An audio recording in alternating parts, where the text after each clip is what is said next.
Salut et bienvenue sur Cruzy Pépère, la chaîne avec laquelle le drame grésille et où la vengeance brûle plus fort que jamais. Si vous aimez les rebondissements hallucinants, les personnages audacieux et les histoires qui vous tiennent en haleine jusqu'à la fin, vous êtes au bon endroit. Abonnez-vous et plongez dans des récits poignants de trahison, de karma et de revanche ultime. Préparez-vous à des moments inoubliables et des fins satisfaisantes, uniquement sur Cruzy Pépère. Abonnez-vous, et que le drame commence. Tu as détruit tout ce que j'étais. Maintenant, regarde-moi enterrer ce que tu aimais, une pelletée à la fois, exactement comme tu l'as fait pour moi. On a frappé à la porte de mon bureau à 15h47 précise, un mardi qui allait diviser ma vie en un avant et un après. Je me souviens de l'heure parce que je fixais l'horloge, comptant les minutes avant de pouvoir m'échapper du bâtiment administratif étouffant de Millbrook College.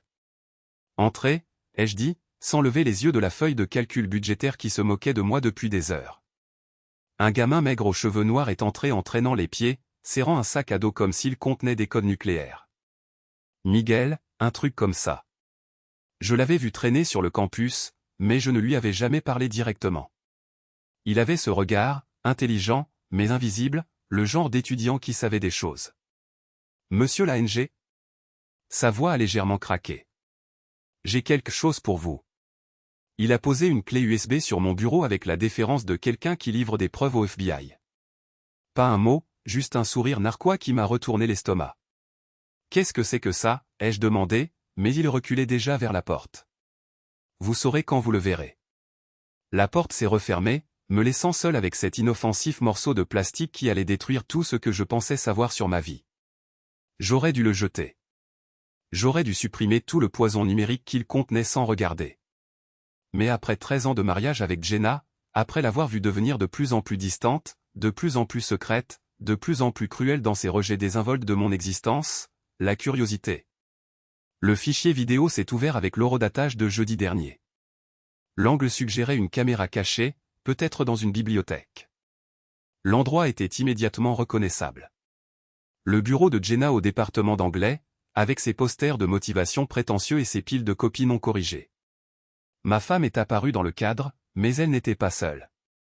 Tony Miles s'était vautré sur la chaise en face de son bureau, 18 ans et rayonnant de ce genre d'assurance arrogante qui vient du fait de n'avoir jamais affronté de vraies conséquences.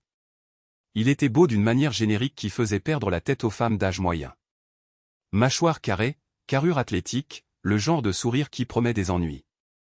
Tu t'en es occupé, a demandé Jenna, sa voix portant ce ton sensuel que je n'avais pas entendu à mon intention depuis des années. Professeur l'ANG, vous vous inquiétez trop, a répondu Tony, se levant et contournant le bureau. Votre mari ne va rien comprendre. Il est trop occupé à être invisible. Ils ont ri, et ce son m'a frappé comme un coup physique. Ce qui a suivi m'a fait claquer l'ordinateur portable si fort que l'écran s'est fissuré. Mes mains tremblaient tandis que la bile me montait à la gorge. J'ai trébuché jusqu'à la petite salle de bain attenante à mon bureau et j'ai vomi jusqu'à ce qu'il ne reste plus que de l'acide brûlant. Quand je suis retourné à mon bureau, l'ordinateur portable était là, comme une bombe non explosée. Je l'ai rouvert, me préparant à ce que je savais que j'allais voir. La vidéo a continué pendant encore 12 minutes. J'ai tout regardé, documentant chaque contact, chaque mot chuchoté, chaque moment qui confirmait ce qu'une partie de moi soupçonnait depuis des mois. Quand Jenna a appelé Tony son arme secrète en ajustant son chemisier, quelque chose de fondamental s'est brisé en moi. La vidéo s'est terminée avec eux discutant de la note de Tony dans son cours de composition avancée.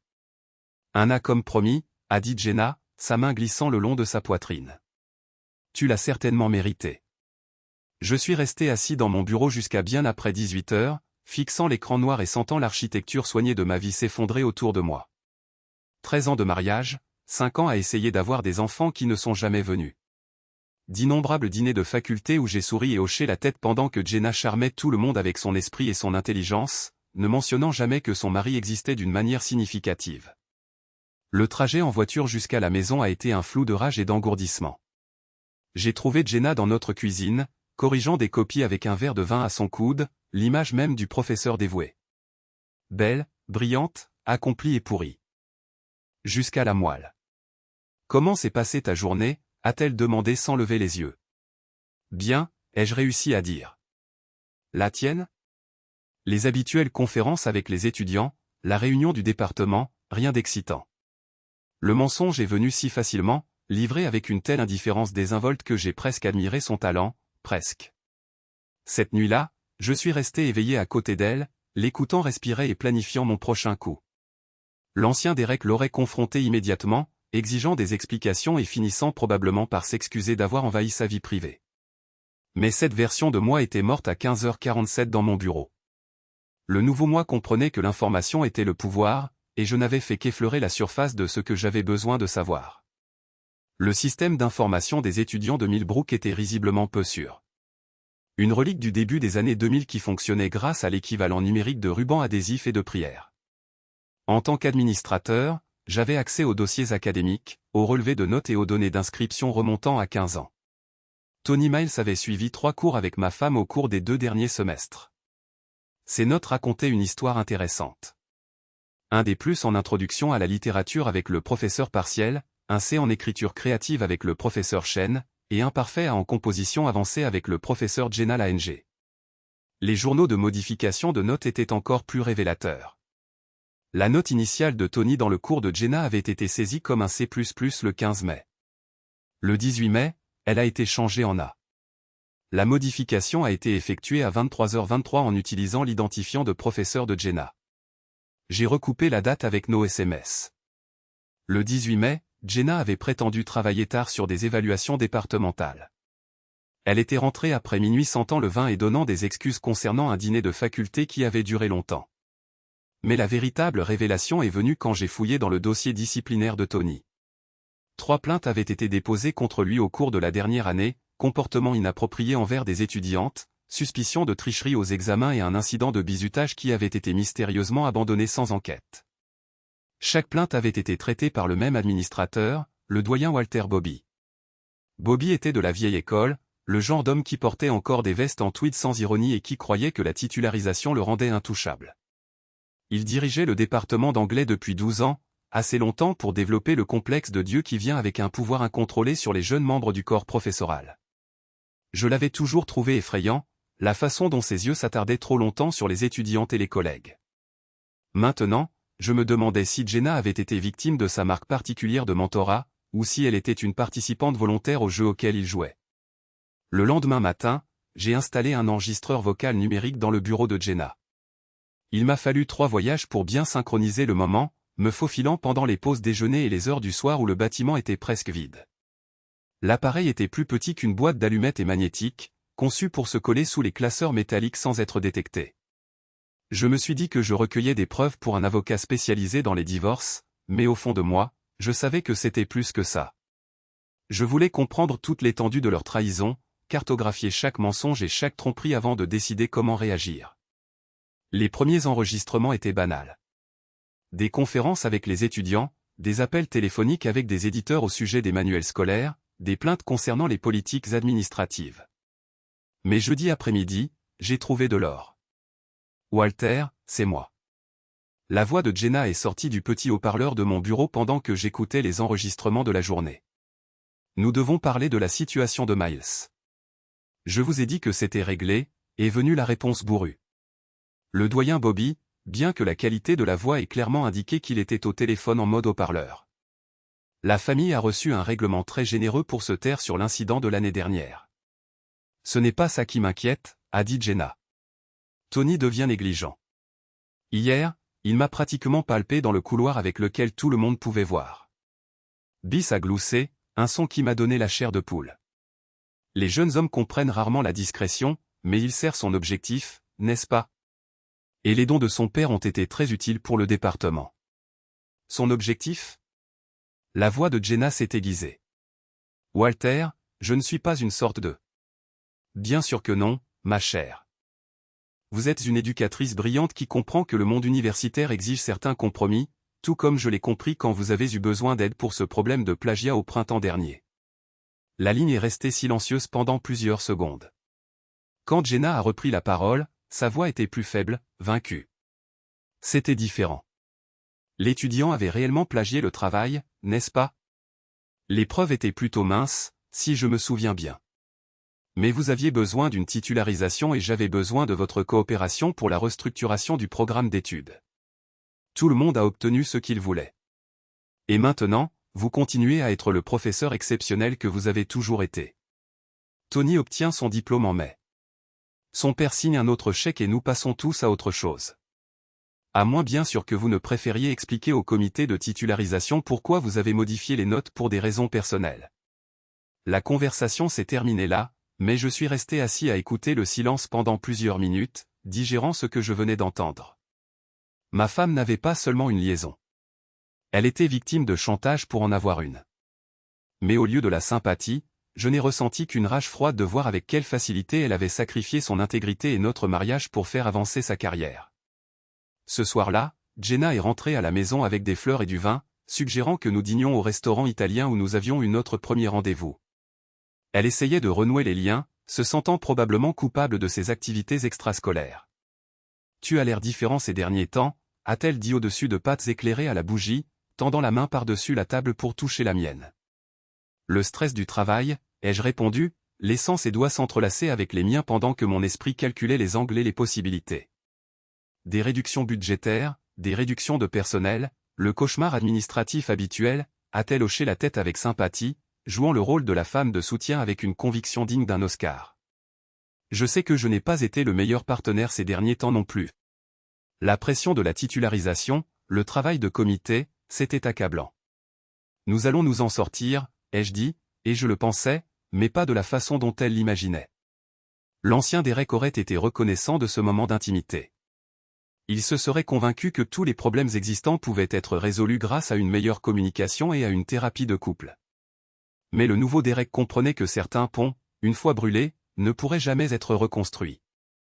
J'en avais fini d'être invisible. Il était temps de me faire très remarquer. Miguel m'a trouvé sur le parking 3 jours plus tard, surgissant de derrière une camionnette comme une sorte de trafiquant d'informations d'un film d'espionnage. Le gamin avait un talent pour les moments dramatiques. « Tu l'as regardé ?» a-t-il demandé sans préambule. Je l'ai regardé, ai-je confirmé. La question est, que veux-tu ? Il a haussé les épaules, les mains enfoncées dans les poches de sa veste. La justice, je suppose. Fatigué de voir les enfants riches acheter leur. Alors que des gens comme moi cravachent pour chaque point. Combien d'autres as-tu enregistré ? Assez. Son sourire était acéré. Le professeur Lange n'est pas le seul à avoir des politiques de notation flexibles, si tu vois ce que je veux dire. J'ai étudié son visage, y voyant un reflet de ma propre colère contenue. Miguel était invisible, lui aussi. Encore un boursier du mauvais côté de la ville, naviguant dans un monde conçu pour l'exclure. Mais contrairement à moi, il s'était armé de caméras et de ruses. Il m'en faut plus, dis-je. Tout ce que tu as sur le président Bobby, ça coûtera plus cher. Je lui ai remis $500 en espèces, plus d'argent que la plupart des étudiants n'envoyaient en un mois. Ses yeux s'écarquillèrent, mais il empocha l'argent avec fluidité. Réception des professeurs demain soir, dit-il. Grande collecte de fonds dans la maison du président. Des caméras de sécurité partout, mais je connais quelques angles morts. Apporte-moi ce que tu peux. La réception des professeurs était une tradition annuelle, une occasion pour les donateurs et les membres du conseil d'administration de se mêler aux professeurs autour d'un vin coûteux et de se féliciter pour leur soutien à l'enseignement supérieur. Jenna l'attendait avec impatience depuis des semaines, achetant une nouvelle robe et prenant des rendez-vous pour ses cheveux et ses ongles. Je l'ai regardée se préparer ce soir-là, appliquant son maquillage avec la précision méticuleuse de quelqu'un qui se prépare à la guerre. Elle était magnifique, sophistiquée, élégante, la parfaite universitaire accomplie. Ce serait l'une des dernières. Et fois que je la verrais comme ça, confiante et intouchable. « Tu es sûr de ne pas vouloir venir ?» demanda-t-elle, bien que nous sachions tous les deux qu'elle préférait assister seule à ces événements. J'étais un rappel de son côté pratique. Le mari administrateur qui s'occupait des détails banals pendant qu'elle s'élevait dans les cercles intellectuels. Des rapports budgétaires à terminer, dis-je. Amuse-toi bien. Elle m'embrassa sur la joue, laissant une marque de rouge à lèvres que je ne pris pas la peine d'essuyer avant que sa voiture ne disparaisse au bout de notre rue. Les vidéos que Miguel a livrées le lendemain matin valaient chaque centime. 12 minutes d'images haute définition montrant le président Bobby et ma femme dans un coin du bureau du président. Leur conversation était intense et intime. L'audio était parfait. Le conseil d'administration pose des questions sur l'inflation des notes, disait Bobby, sa main reposant d'une manière possessive sur le bas du dos de Jenna. Rien de grave pour l'instant, mais nous devons être plus prudents au sujet de Tony. Jenna se pencha plus près, sa voix à peine audible au-dessus du bruit de la fête. Au sujet de tout ça. Les dons, les changements de notes, les plaintes qui disparaissent toujours. Ses doigts ont tracé une ligne le long de sa colonne vertébrale. Tu as été négligente, ma chère. La passion rend les gens imprudents. Je n'ai jamais voulu que cela devienne si compliqué. Mais c'est arrivé, n'est-ce pas? Et maintenant, nous sommes dans le même bateau. Il la tira contre lui et elle ne résista pas lorsqu'il lui embrassa le cou. Ne t'inquiète pas. Je protège les membres du corps professoral comme toi depuis des années, tant que tu continues à être raisonnable. La menace planait tacitement entre eux, claire comme le jour pour quiconque les regardait. Jenna ferma les yeux et acquiesça, acceptant son sort avec la résignation de quelqu'un qui avait cessé de se battre depuis longtemps. J'ai regardé les images 5 fois, mémorisant chaque geste et chaque inflexion. Puis j'ai commencé à faire des copies, beaucoup de copies. L'email anonyme est parti à 6 heures du matin le lendemain, envoyé depuis un compte jetable via un VPN à tous les membres du conseil d'administration, au comité de rédaction du journal étudiant et à 3 journalistes locaux qui couvraient les questions d'éducation. La ligne d'objet était simple. Problème d'intégrité académique au Millbrook College. Le message ne contenait aucun texte, juste le fichier vidéo et un horodatage indiquant quand il avait été enregistré. À 10 heures du matin, mon téléphone sonnait sans arrêt avec des appels de journalistes et de membres du conseil d'administration. À midi, le président Biss avait convoqué une réunion d'urgence du département. À 14 heures, la sécurité du campus escortait Jenna hors de sa salle de classe pendant que les étudiants filmaient tout avec leur téléphone. J'ai regardé tout cela se dérouler depuis la fenêtre de mon bureau, en sirotant du café et en sentant quelque chose de sombre et de satisfait se dénouer dans ma poitrine. L'ancien Derek se serait senti coupable de détruire la carrière de sa femme. Le nouveau Derek ne ressentait que le plaisir froid d'un maître d'échecs regardant son adversaire réaliser qu'il s'était avancé sur une case menant à un échec et Matt Jenna m'a appelé 17 fois cet après-midi-là. J'ai laissé tous les appels aller à la messagerie vocale, écoutant sa voix devenir de plus en plus frénétique à chaque message. Derek, quelque chose d'horrible est arrivé. Quelqu'un m'a filmé avec Walter à la réception et maintenant, ils disent, s'il te plaît, décroche. J'ai besoin de toi tout de suite.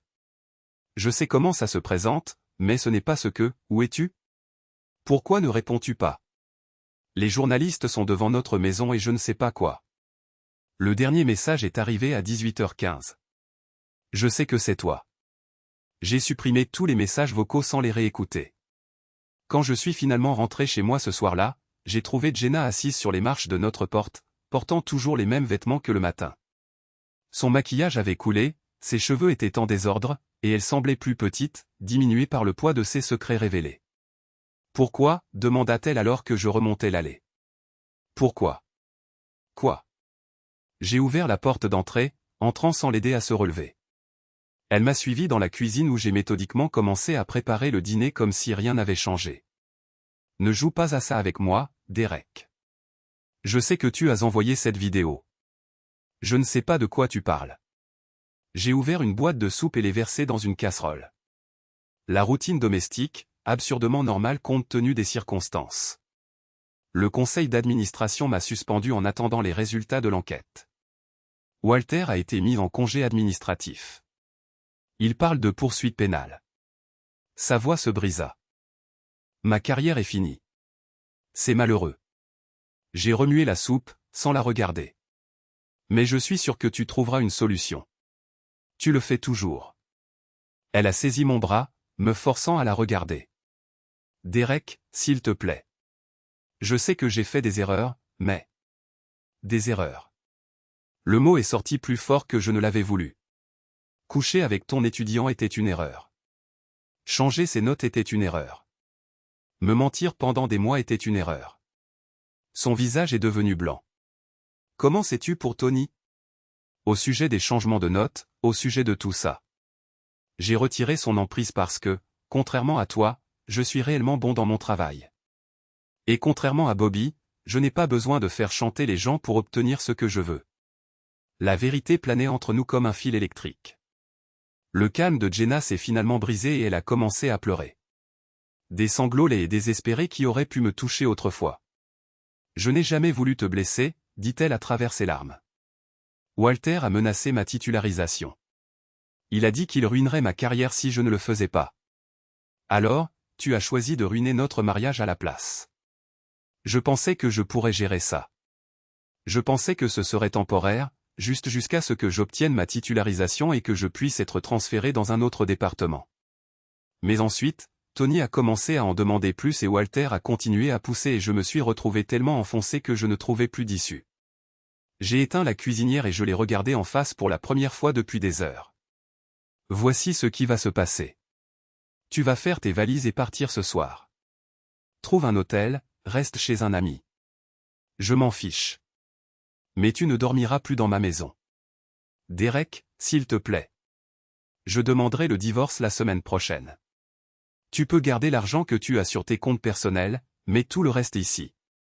La maison, les voitures, les comptes d'investissement, tout. Elle essuya son nez avec le dos de sa main, paraissant pitoyable et perdue. Où suis-je censé aller? Ma réputation est détruite. Aucun collège ne m'embauchera maintenant. Ce n'est plus mon problème. Pendant qu'elle montait péniblement à l'étage pour faire ses valises, je suis retourné remuer ma soupe et planifier la phase suivante. La vidéo n'avait été que le premier coup, destiné à débusquer d'autres joueurs et à évaluer leurs réactions. Maintenant que je comprenais toute l'étendue de la corruption, il était temps de tout faire tomber. Mais d'abord, j'avais un appel téléphonique à passer. Miguel, c'est Derek l'ANG. Aimerais-tu gagner 5 000 $ de plus? La manifestation étudiante a commencé 2 jours après la fuite de la vidéo, organisée par une coalition de défenseurs de l'intégrité académique et de groupes féministes qui considéraient la situation de Jenna comme la preuve d'une utilisation abusive systémique. Ils ont installé des tentes sur le campus, exigeant la transparence de l'administration et la démission de tous les membres du corps professoral impliqués dans la manipulation des notes. Ce qu'ils ne savaient pas, c'est que j'avais discrètement fourni des informations aux organisateurs de la manifestation par le biais de conseils anonymes, leur fournissant des preuves soigneusement sélectionnées qui présentaient Jenna à la fois comme bourreau et victime. Le récit était suffisamment complexe pour générer un maximum d'indignation tout en maintenant l'attention sur la corruption institutionnelle plutôt que sur les vengeances personnelles. Le président Bis a tenté de contrôler les dommages par les voies universitaires traditionnelles, des réunions à huis clos, des déclarations soigneusement formulées et des pressions sur les membres du conseil d'administration pour qu'ils surmontent la tempête. Mais il avait sous-estimé à quel point j'avais minutieusement documenté son opération. La deuxième diffusion de la vidéo a eu lieu lors de la réunion d'urgence du conseil d'administration convoqué pour faire face à la crise.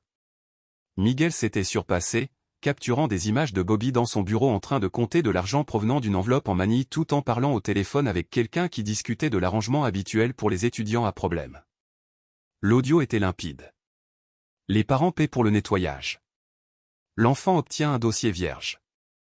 Tout le monde passe à autre chose. Ça a marché pendant 15 ans et ça marchera durant 15 autres. En soirée, 3 membres du conseil d'administration avaient demandé la démission immédiate de Bobby. Au matin, le procureur de district local avait annoncé une enquête officielle sur la corruption et la corruption au Millbrook College. J'ai regardé tout cela se dérouler depuis mon bureau, répondant à des appels de plus en plus frénétiques de journalistes qui avaient découvert mon lien avec le scandale. Mes réponses étaient parfaites, mesurées, professionnelles. Et exprimaient un choc approprié face au comportement de ma femme. Je n'étais au courant de rien de tout cela, ai-je dit aux journalistes spécialisés dans l'éducation du Daily Herald. Jenna et moi avons gardé nos vies professionnelles séparées. Je suis aussi dévasté que n'importe qui d'apprendre ce qui se passait dans son département. La citation a été publiée dans l'article de première page du lendemain, accompagnée d'une photo de moi, visiblement épuisé, devant le bâtiment de l'administration. Le récit prenait forme exactement comme je l'avais prévu. Derek l'ANG, l'administrateur dévoué, pris au dépourvu par la corruption de sa femme, luttant pour maintenir l'intégrité du collège alors que sa vie personnelle s'effondrait. Jenna, quant à elle, avait emménagé chez sa sœur à l'autre bout de la ville et avait engagé un avocat spécialisé dans les affaires d'inconduite académique. Elle m'appelait constamment, alternant entre menaces et supplications pour une réconciliation. « Je sais que tu es derrière tout ça », a-t-elle dit lors d'un appel tard dans la nuit. J'ai même répondu. Le timing, les vidéos, tout ça. Tu es en train de détruire systématiquement ma vie. Ta vie s'est détruite toute seule, ai-je répondu. Je m'assure juste que tout le monde peut voir ce avec quoi je vis. Derek, s'il te plaît. Tout ce que tu veux. De l'argent, la maison, des excuses, nomme ce que tu veux. Mais arrête ça avant que ça n'aille plus loin. C'est déjà allé plus loin. Bien plus loin. Le lendemain matin a apporté la nouvelle que Tony Miles avait été arrêté sur le campus, accusé d'agression sexuelle sur la base d'une plainte déposée par une autre étudiante. Une plainte qui avait été enfouie dans les dossiers de Bobby pendant 8 mois. La victime, enhardie par l'attention médiatique, s'était présentée avec des allégations détaillées et des preuves corroborantes. J'avais trouvé le. Je suis tombé sur une plainte en fouillant dans les dossiers du bureau de Bobby lors d'une vérification de sécurité nocturne du bâtiment. La déclaration de la victime était accablante, décrivant un schéma de comportement prédateur que l'administration avait activement dissimulé pour protéger le fils d'un donateur important. Des tuyaux anonymes à la victime et à sa famille les avaient encouragés à contacter à la fois la police et un avocat spécialisé dans les droits des victimes. L'affaire était béton, et les avocats coûteux de Tony ne pouvaient pas la faire disparaître comme ses précédentes infractions. Jenna m'a appelé en sanglotant après l'annonce de l'arrestation. Ils disent que je l'ai rendu possible, a-t-elle pleuré. Que j'ai aidé à dissimuler une agression sexuelle en modifiant ses notes et en le gardant à l'école. Est-ce que tu l'as fait? Je ne savais pas, Walter ne m'a jamais parlé des autres plaintes. Je pensais que c'était juste une question de notes, pas. Elle s'est interrompue, réalisant probablement ce que cela impliquait. Pas de notre primate. Ne le dis pas comme ça. Comme quoi? Comme la vérité. La conversation s'est arrêtée là, mais je savais qu'elle commençait à comprendre l'étendue de ce dont elle avait fait partie. Les changements de notes n'étaient pas seulement une fraude académique. Ils faisaient partie d'un système qui protégeait les prédateurs et réduisait au silence les victimes en échange de l'argent des donateurs. Miguel m'a trouvé sur le parking cet après-midi-là, son sens habituel du timing théâtral intact. L'avocat de Bobby parle de négociations de plaidoyer, dit-il sans préambule. On dit qu'il est prêt à témoigner contre d'autres personnes pour réduire sa peine.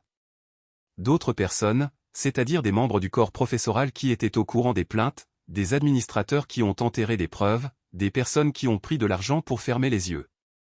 Son sourire était acéré. Le nom de votre femme figure sur de nombreux documents. Je lui ai tendu une autre enveloppe de liquide. Qu'avez-vous d'autre? Des relevés financiers montrant des paiements de la famille Miles à une société de conseil appartenant à la femme de Bobby. Des relevés bancaires de membres du corps professoral qui ont soudainement bénéficié de suppléments de salaire très généreux à peu près au même moment, certains problèmes ont disparu. Des chaînes d'emails entre Bobby et des membres du conseil d'administration discutant de la gestion de la réputation. Comment avez-vous obtenu tout ça? Miguel haussa les épaules. Les riches pensent qu'ils sont intelligents, mais ils sont négligents en matière de sécurité informatique. C'est incroyable ce que l'on peut trouver quand on sait où chercher. Ce soir-là, j'étais assis dans ma maison vide. Jenna avait emporté la plupart de ses affaires pendant la journée durant que j'étais au travail, et j'ai examiné les preuves que Miguel avait fournies. La corruption était plus profonde que je ne l'imaginais, impliquant des millions de dollars en pots de vin et des dissimulations s'étalent. ANT sur plus d'une décennie. Ma femme n'était pas seulement victime de chantage. Elle était une participante consentante à un système qui privilégiait l'argent à la justice, le prestige à la vérité, les liaisons, les changements de notes, les plaintes détruites. Tout était lié et tout était documenté. J'ai fait des copies de tout, en organisant les fichiers par type et par gravité. Certains iraient aux forces de l'ordre, d'autres à des journalistes d'investigation, d'autres encore à des agences fédérales chargées de la fraude éducative. Mais pas encore. D'abord, je voulais voir jusqu'où Jenna et Biss iraient pour se protéger quand ils réaliseraient l'étendue de ce que je savais. Le téléphone a sonné à minuit. La voix de Biss était pâteuse, imbibée d'alcool et de désespoir. L'ANG, il faut qu'on parle de mettre fin à ça avant que ça nous détruise tous. Rendez-vous demain soir. Parking derrière le Marriott du centre-ville. Viens seul. La ligne s'est coupée, me laissant fixer le téléphone et ressentir la froide satisfaction familière d'un piège qui se referme. Le parking sentait l'huile de moteur et le désespoir. Je suis arrivé en avance, choisissant une place au 3e niveau où je pouvais voir toutes les approches tout en restant caché derrière un pilier en béton. L'endroit était parfait pour ce que Biss avait probablement en tête. Isolé, mal éclairé et plein d'angles morts où des conversations désagréables pouvaient avoir lieu sans témoin. Il est arrivé avec 20 minutes de retard, conduisant une BMW noire qui criait la crise de la quarantaine. Même de loin, je pouvais voir ses mains trembler alors qu'il se garait et sortait. La semaine écoulée l'avait vieilli d'une décennie, transformant ses cheveux argentés en gris et ajoutant des rides profondes autour de ses yeux. L'ANG, aplatait-il doucement, sa voix résonnant contre les murs de béton. Je sais que tu es là. Je suis sorti de l'ombre, remarquant comment il a tressailli quand je suis apparu.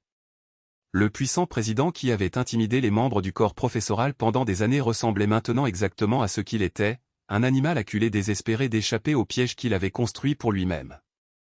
Vous vouliez parler, dis-je. Parler. Il jeta un coup d'œil nerveux autour de lui, comme s'il s'attendait à des caméras ou à des appareils d'enregistrement. Pas ici. Trop exposé. Monte dans ma voiture.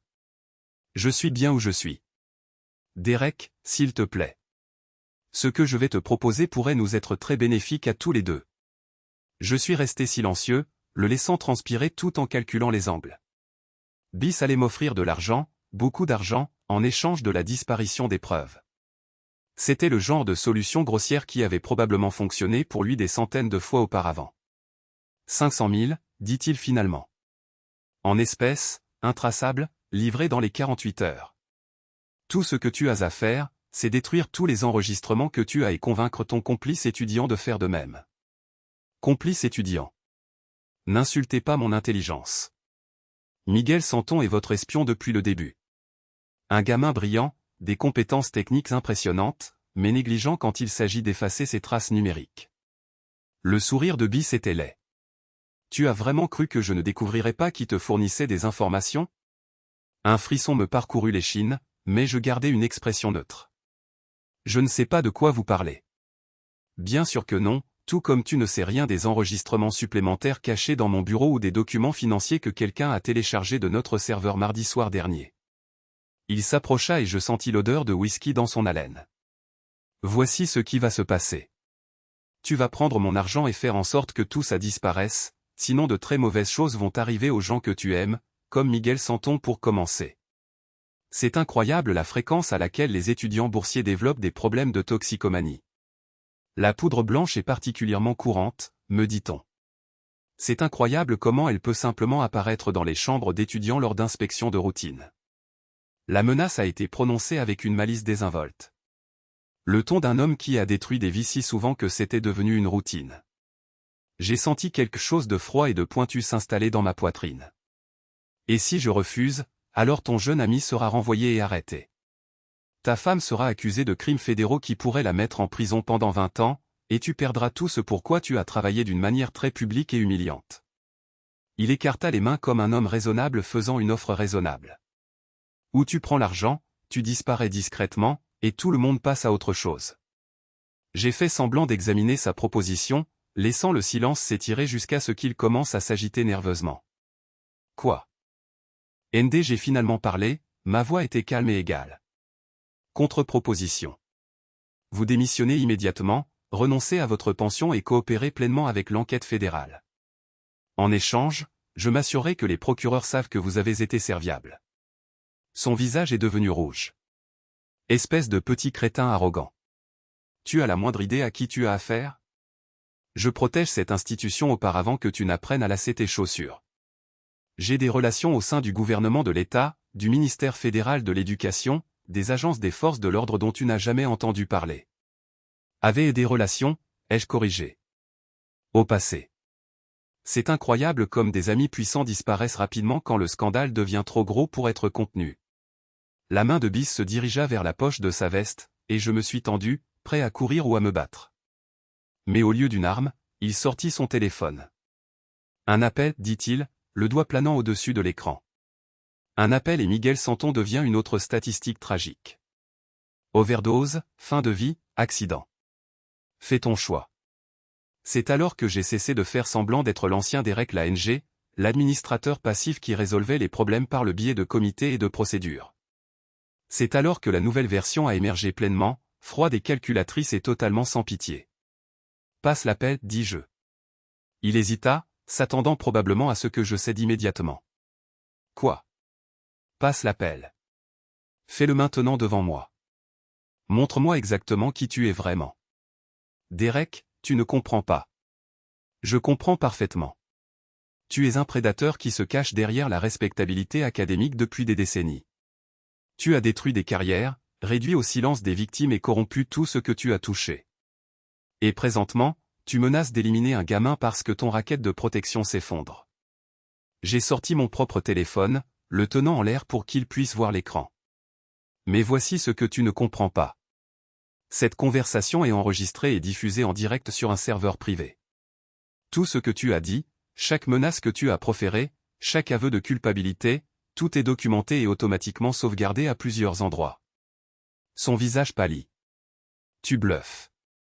Miguel m'a appris quelques trucs sur la sécurité numérique. Un gamin incroyable.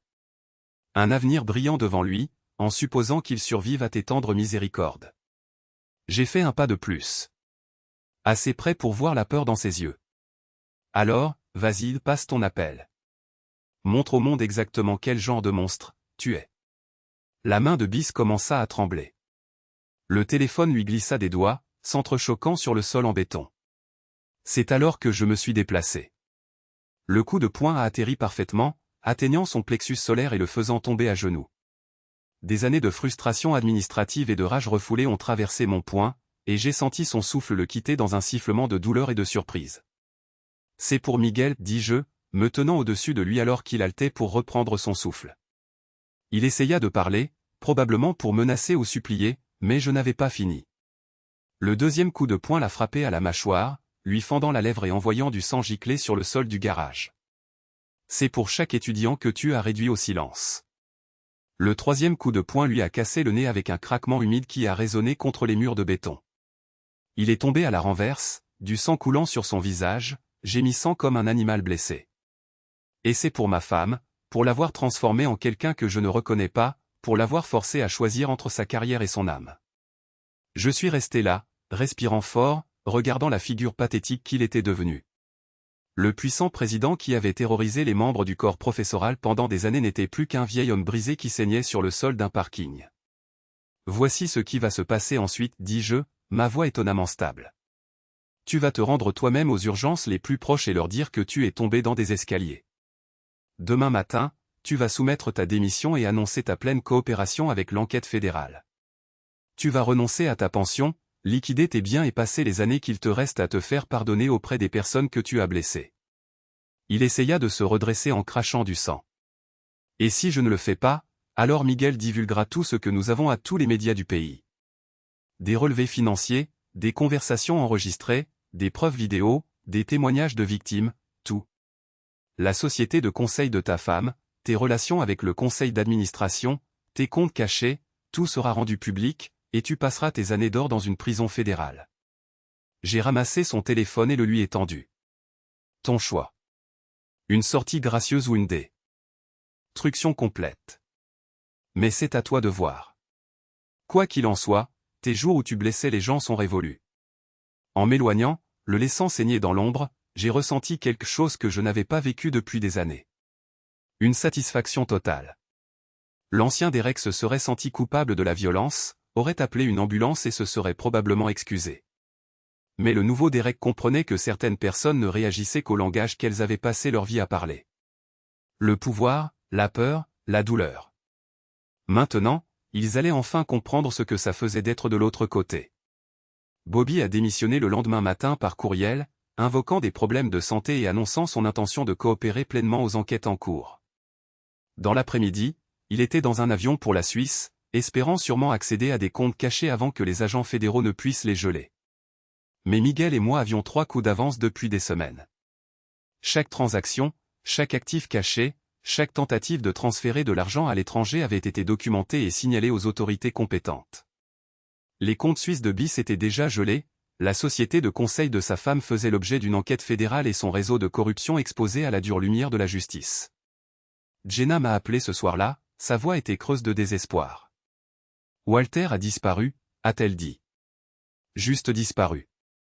Le FBI est venu chez lui ce matin et l'a trouvé vide. Sa femme dit qu'elle n'a pas eu de ses nouvelles depuis 2 jours. On dirait un coupable qui fuit les conséquences.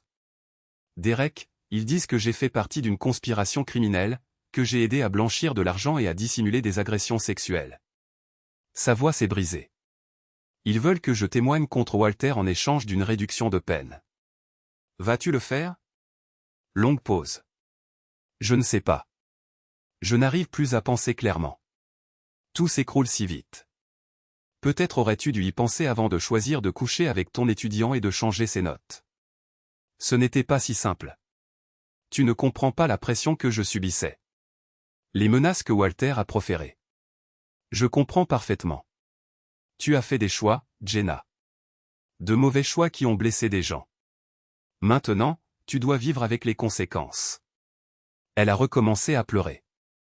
Les mêmes sanglots qui m'avaient autrefois poussé à la réconforter. Maintenant, il sonnait juste comme de l'apitoiement sur soi. J'ai besoin de toi, a-t-elle chuchoté. Quoi que tu penses de moi, quoi que j'ai fait, j'ai besoin de toi tout de suite. S'il te plaît, ne m'abandonne pas. Tu nous as abandonnés il y a 13 ans, ai-je dit. Tu as juste oublié de le mentionner. J'ai raccroché et bloqué son numéro. Il n'y aurait pas de réconciliation, pas de pardon, pas de fin heureuse et rédemptrice. Certaines trahisons coupent trop profondément pour guérir, et certaines personnes ont révélé leur vraie nature trop clairement pour qu'on puisse leur faire confiance à nouveau. 3 jours plus tard, Miguel a frappé à la porte de mon bureau avec une nouvelle qui valait tout. Tony parle, a-t-il dit, s'installant dans le fauteuil en face de mon bureau. Son avocat a négocié un accord de plaidoyer. Coopération totale en échange de charges réduites. Que dit-il? Tout. Les changements de notes, les agressions dissimulées, l'argent que son père a payé pour faire disparaître les problèmes. Mais voici la partie intéressante. Il parle aussi d'autres membres du corps professoral qui faisaient partie du système. Miguel a fait glisser un dossier sur mon bureau. À l'intérieur se trouvaient des transcriptions de la confession de Tony documentant un réseau de corruption qui s'étendait bien au-delà de Jenna et Bis. Des professeurs qui avaient accepté des pots de vin, des administrateurs qui avaient détruit des preuves, des membres du conseil d'administration qui avaient voté pour protéger les donateurs en échange de faveurs personnelles. De combien de personnes parle-t-on? 17 membres du corps professoral, 6 administrateurs et 4 membres du conseil d'administration, plus divers employés de soutien qui ont aidé à falsifier les registres. Le sourire de Miguel était aigu de satisfaction. Tout s'écroule. J'ai lu les transcriptions, émerveillé par l'ampleur de la pourriture institutionnelle qui avait couvé sous la façade prestigieuse de Millbrook. Jenna n'avait pas été une victime innocente corrompue par les circonstances. Elle avait été une participante volontaire à un système qui privilégiait l'argent à la moralité à tous les niveaux. Il y a autre chose, a dit Miguel. Les fédéraux veulent t'interroger la semaine prochaine. Ils pensent que tu pourrais avoir des éclaircissements sur le côté administratif de la conspiration. Qu'est-ce que tu leur as dit? Que tu n'étais absolument pas au courant de ce qui se passait. Juste un employé dévoué qui est tombé sur des preuves d'actes répréhensibles et qui a fait ce qu'il fallait en les signalant. Il a fait une pause. C'est l'histoire qu'on maintient, n'est-ce pas? J'ai croisé son regard, voyant l'intelligence et la ruse qui avaient rendu notre partenariat si efficace. Miguel comprenait que parfois la justice exigeait des interprétations créatives de la vérité. C'est exactement ce qui s'est passé, ai-je confirmé. Un administrateur concerné a découvert des preuves de corruption et a pris les mesures appropriées pour protéger l'intégrité de l'institution. Les entretiens fédéraux se sont bien déroulés. J'ai joué le rôle du mari choqué et de l'employé dévoué à la perfection, fournissant juste assez d'informations pour être utile tout en conservant un déni plausible quant à mon rôle plus actif dans la dénonciation de la conspiration. Les enquêteurs ont semblé satisfaits de ma coopération, surtout lorsque je leur ai fourni des preuves supplémentaires que j'avais découvertes lors de tâches administratives de routine. Relevés financiers, chaîne de courriel, conversations enregistrées, le tout présenté comme le travail diligent de quelqu'un qui essayait de comprendre l'ampleur du problème. 2 semaines plus tard, Jenna a été arrêtée chez sa sœur, accusée de conspiration, de fraude et d'obstruction à la justice. Les images d'actualité la montraient menottée, l'air hagard et brisé alors que les agents fédéraux la conduisaient à une voiture d'attente. Je l'ai regardée depuis mon bureau, ne ressentant qu'une froide satisfaction. La femme qui avait partagé mon lit pendant 13 ans n'était plus qu'une criminelle de plus confrontée aux conséquences de ses choix. La couverture médiatique a été vaste, mais favorable à moi. Un administrateur découvre une corruption massive dans une université, titrait le Daily Herald, accompagné d'une photo de moi ayant l'air convenablement sérieux devant le palais de justice fédéral. À l'intérieur de l'article, j'étais dépeint comme un héros lanceur d'alerte qui avait risqué sa carrière pour dénoncer la corruption institutionnelle. Le mari trahi qui avait placé le devoir au-dessus de la loyauté personnelle, choisissant la justice plutôt que les liens familiaux. C'était un beau récit et presque entièrement faux. 6 mois plus tard, j'étais assis dans mon nouveau bureau, président par intérim du collège Millbrook, nommé par un conseil d'administration reconnaissant qui me créditait d'avoir sauvé l'institution d'un effondrement complet. La vue depuis la suite présidentielle était spectaculaire, surplombant le quadrilatère, où les étudiants assistaient maintenant aux cours sans crainte de professeurs prédateurs ou d'administrateurs corrompus. La transformation avait été remarquable. 17 membres du corps professoral ont démissionné ou ont été congédiés. 6 administrateurs ont fait face à des accusations fédérales. 4 membres du conseil d'administration ont démissionné en disgrâce. Tout le département d'anglais a été restructuré avec une nouvelle direction et des protocoles de surveillance stricts. Les inscriptions avaient initialement chuté à mesure que la nouvelle du scandale se répandait, mais les demandes pour le semestre suivant étaient déjà en hausse. Les parents et les étudiants appréciaient la nouvelle transparence, les politiques de tolérance zéro pour les fautes professionnelles et le changement culturel vers une véritable intégrité académique. J'étais devenu une sorte de célébrité dans les cercles de l'enseignement supérieur. Invité à prendre la parole lors de conférences sur la réforme institutionnelle et le leadership éthique. L'homme qui avait sauvé le collège Millbrook de lui-même, qui avait choisi le principe au détriment du confort personnel. Si seulement il connaissait la vérité. Miguel a frappé à ma porte cet après-midi-là, portant un ordinateur portable et arborant l'expression satisfaite de quelqu'un sur le point d'annoncer de bonnes nouvelles. Dernière mise à jour sur nos amis, a-t-il dit, s'installant dans le fauteuil en face de mon bureau. Je pensais que tu aimerais savoir comment tout s'est terminé. Il a ouvert l'ordinateur portable et a affiché un article de presse de ce matin. Walter Bobby a été arrêté hier à Genève. Les autorités suisses l'ont trouvé dans une chambre d'hôtel avec une valise pleine d'argent et de faux papiers d'identité. Il est extradé pour faire face à des accusations fédérales. La photo d'identité judiciaire montrait un homme brisé, vieilli bien au-delà de son âge et les yeux creux de désespoir. Le puissant président du conseil d'administration qui avait terrorisé les membres du corps professoral pendant des décennies n'était plus qu'un criminel en col blanc de plus qui risquait des décennies de prison. Qu'en est-il des autres? Tony a écopé de 18 mois de prison fédérale, plus 5 années de probation. La société de son père fait l'objet d'une enquête pour évasion fiscale et c'est corruption. La fortune familiale est à peu près partie en fumée. Miguel a fait défiler jusqu'à un autre article. 3 professeurs ont plaidé coupables à des accusations de conspiration. 2 administrateurs vont être jugés le mois prochain. Tout le réseau est démantelé. Et Jenna? L'expression de Miguel est devenue plus sérieuse. C'est la plus compliquée. Son avocat a négocié un accord de plaidoyer, 5 ans de prison fédérale en échange d'une coopération totale. Elle a témoigné contre Bobby et les autres, a fourni des relevés financiers, a tout admis. Il a affiché un clip vidéo d'un bulletin de nouvelles locales. Jenna est apparue à l'écran en montant les marches du palais de justice flanquée d'avocats et de marshals fédéraux. Elle avait l'air mince et fragile, ses cheveux plus courts et grisonnants aux tempes. L'audience de détermination de la peine a lieu la semaine prochaine, a poursuivi Miguel. On dit qu'elle a reçu des menaces de mort de la part des familles des victimes. A dû être déplacée dans une maison sécurisée après que quelqu'un a jeté une brique à travers la fenêtre de sa sœur. J'ai regardé les images sans émotion, étudiant le visage de la femme qui avait autrefois partagé mes rêves et mon lit. Elle ressemblait maintenant à une étrangère, vidée par la culpabilité et les conséquences. A-t-on des nouvelles de l'endroit où elle purgera sa peine? Établissement fédéral de sécurité minimale en Pennsylvanie. Surtout des criminels en col blanc. Elle sera probablement dehors dans 3 ans avec une bonne conduite. Miguel a fermé l'ordinateur portable et a étudié mon visage. Tu ressens quelque chose pour elle après tout ce qui s'est passé? J'ai examiné la question attentivement. Est-ce que je ressentais quelque chose pour la femme brisée qui avait jadis été ma femme? De la sympathie pour sa chute en disgrâce? Des regrets pour le rôle que j'avais joué dans sa destruction? Non, ai-je finalement dit. Elle a fait ses choix. Maintenant, elle vit avec. Et toi? Aucun regret sur la façon dont nous avons géré les choses? J'ai regardé autour de mon nouveau bureau avec son bureau en acajou et ses livres reliés en cuir, sa vue panoramique sur un campus enfin libéré de la corruption. En 6 mois, j'étais passé d'administrateur invisible à sauveur institutionnel, de mari trompé à dirigeant respecté. Aucun. Miguel a souri et s'est levé pour partir. Bien. Parce que je pensais à notre prochain projet. Prochain projet. D'autres universités? D'autres réseaux de corruption. C'est incroyable l'argent que les gens sont prêts à payer pour le genre de service de nettoyage que nous avons fourni ici. Son sourire était aigu de possibilités. Intéressé à étendre nos activités? J'ai examiné l'offre pendant exactement 3 secondes avant de secouer la tête.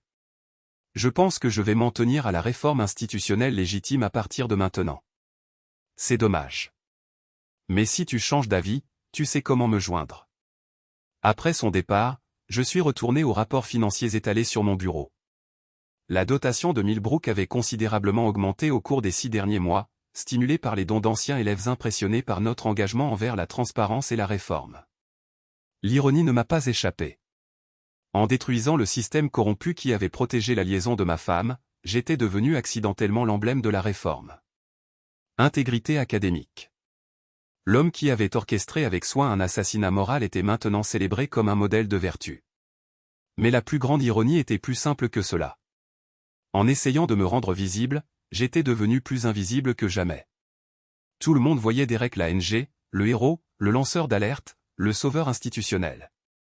Personne ne voyait l'homme froid et calculateur qui avait méthodiquement détruit la vie de sa femme pour le simple crime de l'avoir fait se sentir petit. Le téléphone sonna, interrompant mes pensées. La voix de ma secrétaire parvint à travers l'interphone. « Monsieur Lange, vous avez aussi un appel en ligne. » La personne dit que c'est personnel. Je décrochai le téléphone, m'attendant à un autre journaliste ou organisateur de conférence. Au lieu de cela, j'entendis la voix de Jenna, faible et désespérée. « Derek, s'il te plaît, ne raccroche pas, j'aurais dû mettre fin à l'appel immédiatement et bloquer ce numéro, aussi. » Mais la curiosité a gagné, comme elle l'avait fait avec la clé USB originale de Miguel. « Que veux-tu, Jenna ? » J'avais besoin d'entendre ta voix pour essayer de comprendre comment nous en sommes arrivés là. Tu en es arrivé là en couchant avec ton étudiant et en acceptant des pots de vin. J'en suis arrivé là en faisant mon travail. Est-ce vraiment ce que tu crois? Que tu n'es qu'une victime innocente dans tout ça? Sa voix portait une note que je n'avais jamais entendue auparavant. Pas du désespoir ou de l'apitoiement. Sur soi, mais quelque chose de plus dur. Quelque chose qui ressemblait presque à de la clarté. Je sais ce que tu as fait, continua-t-elle. Les enregistrements, les tuyaux anonymes, les révélations parfaitement synchronisées. Tu n'as pas juste découvert de la corruption. Tu as orchestré ma destruction. Je ne dis rien, laissant le silence s'étirer entre nous. Le truc, c'est que je ne suis même plus en colère.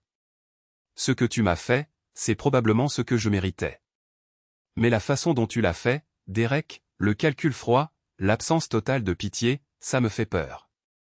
Bien. Tu sais comment les autres détenus m'appellent? La professeure? Comme si c'était une blague. Comme si tout ce pourquoi j'avais travaillé pendant toute ma carrière n'avait aucun sens. Sa voix se brisa légèrement. Mais tu sais comment les gardiens t'appellent? Ceux qui suivent l'actualité. Ils t'appellent le saint. Le héros qui a sauvé le monde académique de gens comme moi. Les gens ont besoin de héros et de méchants. Tout le monde a besoin de quelqu'un à blâmer, de quelqu'un à détester. Tu leur as donné ça en moi et tu as pris le crédit pour avoir nettoyé le désordre. Elle fit une pause. Tu es plus intelligent que je ne l'ai jamais cru. Je suis plus intelligent que quiconque ne me l'a jamais cru. Oui, tu le es. Et c'est ce qui me fait peur, parce que ce n'est pas fini, n'est-ce pas? Ce besoin de prouver que tu n'es pas invisible. De montrer à tout le monde à quel point tu es intelligent. Tu as goûté au pouvoir maintenant. Et les gens comme toi n'ont jamais plus faim. L'observation était inconfortablement juste. J'avais passé toute ma carrière dans l'ombre, à regarder d'autres personnes se faire attribuer le mérite du travail que j'avais fait, la reconnaissance que j'avais gagnée. Présentement que j'étais sorti à la lumière, l'idée de retourner dans l'obscurité était insupportable. Certaines personnes méritent ce qui leur arrive, dis-je finalement. Et certaines personnes méritent ce qu'elles deviennent. Sa voix était calme présentement, presque philosophique. Au revoir, Derek. J'espère que tu es heureux de ce que tu as construit. Mais plus que cela, j'espère que tu peux vivre avec ce que tu es devenu. La ligne se coupa, me laissant seul dans mon bureau au mur en acajou avec sa vue spectaculaire et son image soigneusement entretenue d'autorité morale. La nouvelle arriva un jeudi matin, 6 semaines plus tard, apportée par un assistant à l'air nerveux qui ne voulait clairement pas être le messager. Monsieur Lange, Je suis désolé de vous informer qu'il y a eu un incident impliquant Jenna Lange. La coupure de journal était brève. Ancienne professeure décède dans un incident en prison. L'article décrivait une bagarre dans la salle à manger, une altercation avec une autre détenue qui avait rapidement dégénéré. Jenna était tombée, se cognant la tête contre une table en béton. Elle mourut 3 heures plus tard à l'infirmerie de la prison. Je lus l'article 2 fois, attendant une réaction émotionnelle qui ne vint jamais.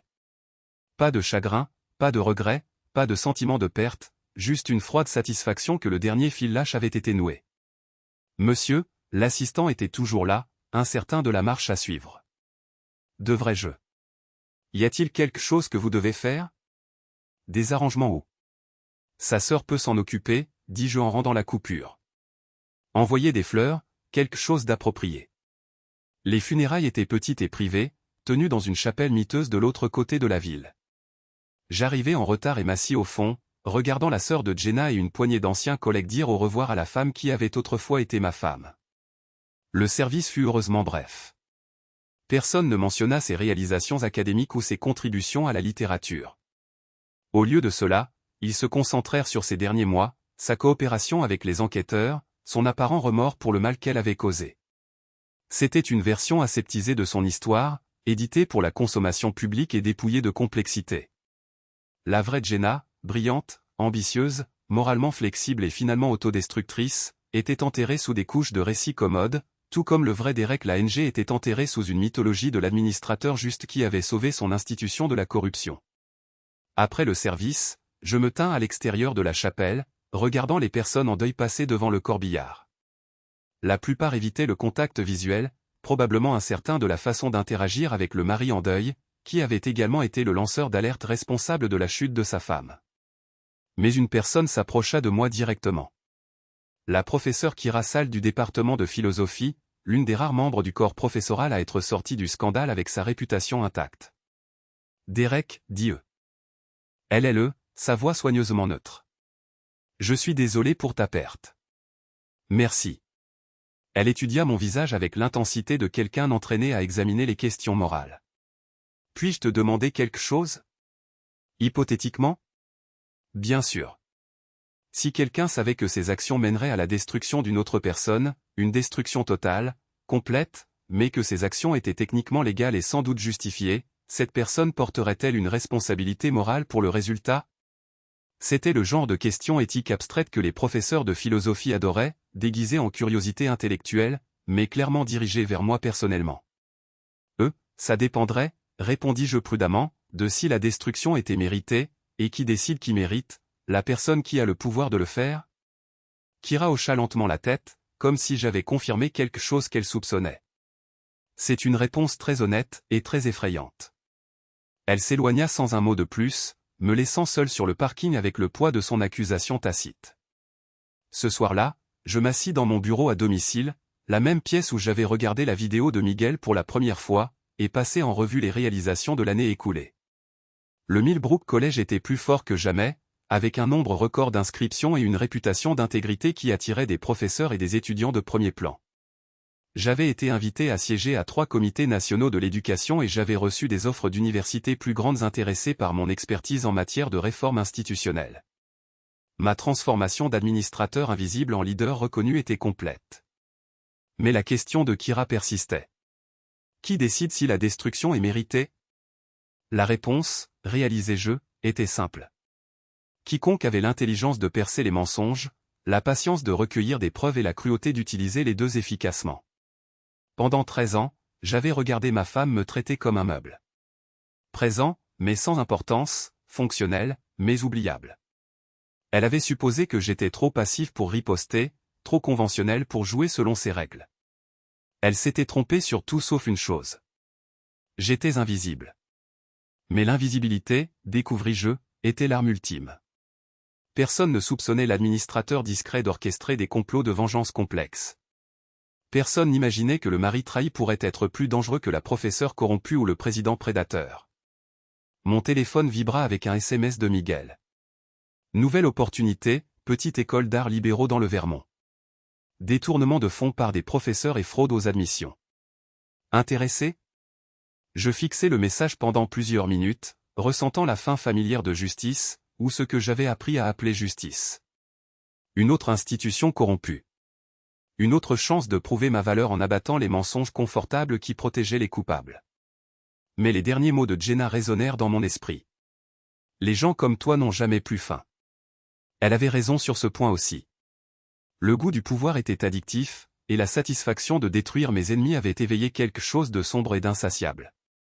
Je pouvais le sentir grandir en moi, exigeant de nouvelles cibles et de plus grands défis. Je supprimai le message de Miguel sans répondre, et me servis un verre. Par la fenêtre de mon bureau, je pouvais voir les lumières du Millbrook College, l'institution que j'avais sauvée de la corruption et façonnée à mon image. Demain, je reprendrai mon rôle de président héroïque, le modèle de vertu qui avait choisi la justice plutôt que la loyauté personnelle. Je ferai des discours sur l'intégrité institutionnelle et l'importance de tenir les personnes puissantes responsables de leurs actes. Et quelque part dans le public, il y aurait d'autres personnes invisibles, d'autres conjoints négligés et employés sous-estimés qui regarderaient et apprendraient, et qui commenceraient peut-être à comprendre que la vengeance n'était qu'un autre mot pour la justice quand elle était correctement planifiée et exécutée. Le téléphone sonna à nouveau. Cette fois, c'était un journaliste du Chronicle of Higher Education qui voulait m'interviewer à propos de mon contrat de livre, un mémoire sur la réforme des institutions corrompues et le coût personnel du choix du principe plutôt que de la loyauté. Monsieur l'ANG, votre histoire a inspiré des éducateurs à travers le pays. Quels conseils donneriez-vous à ceux qui découvrent la corruption dans leurs institutions? Je me suis adossé à ma chaise, élaborant déjà la réponse parfaite. Humble, mais confiant, intègre, mais pragmatique. Documentez tout, dis-je. Soyez patient et rappelez-vous que parfois, la seule façon de sauver une institution est de détruire les personnes qui la détruisent de l'intérieur. Le JO. Journaliste griffonna des notes avec enthousiasme, planifiant probablement déjà le titre. Un héros académique partage sa sagesse sur la réforme institutionnelle. Une fois l'interview terminée, je me suis assis seul dans mon bureau, entouré du silence confortable d'une maison qui ne résonnait plus de mensonges et de fausses promesses. L'ancien Derek Lange était mort dans cette pièce, éliminé par une clé USB et 13 ans de trahisons accumulées. Le nouveau Derek Lange était né de cette mort, plus froid, plus intelligent, infiniment plus dangereux, invisible plus longtemps, mais toujours sous-estimé par ceux qui confondaient une confiance tranquille avec une faiblesse morale. Dehors, la neige commençait à tomber sur le campus que je contrôlais maintenant, recouvrant le quadrilatère avec lequel les étudiants étudiaient, riaient et planifiaient leur avenir. Ils étaient plus en sécurité présentement, protégés par les systèmes que j'avais mis en place et la culture de responsabilité que j'avais encouragée. Mais ils vivaient aussi dans le domaine d'un homme qui avait appris que la justice et la vengeance étaient souvent indiscernables, et que les personnes les plus dangereuses étaient celles qui se convainquaient qu'elles étaient justes. Je levai mon verre à la neige qui tombait et souris. Jenna était morte. Bis était en prison. Et j'étais président de l'un des collèges les plus respectés de Nouvelle-Angleterre. L'homme invisible avait enfin appris à être vu.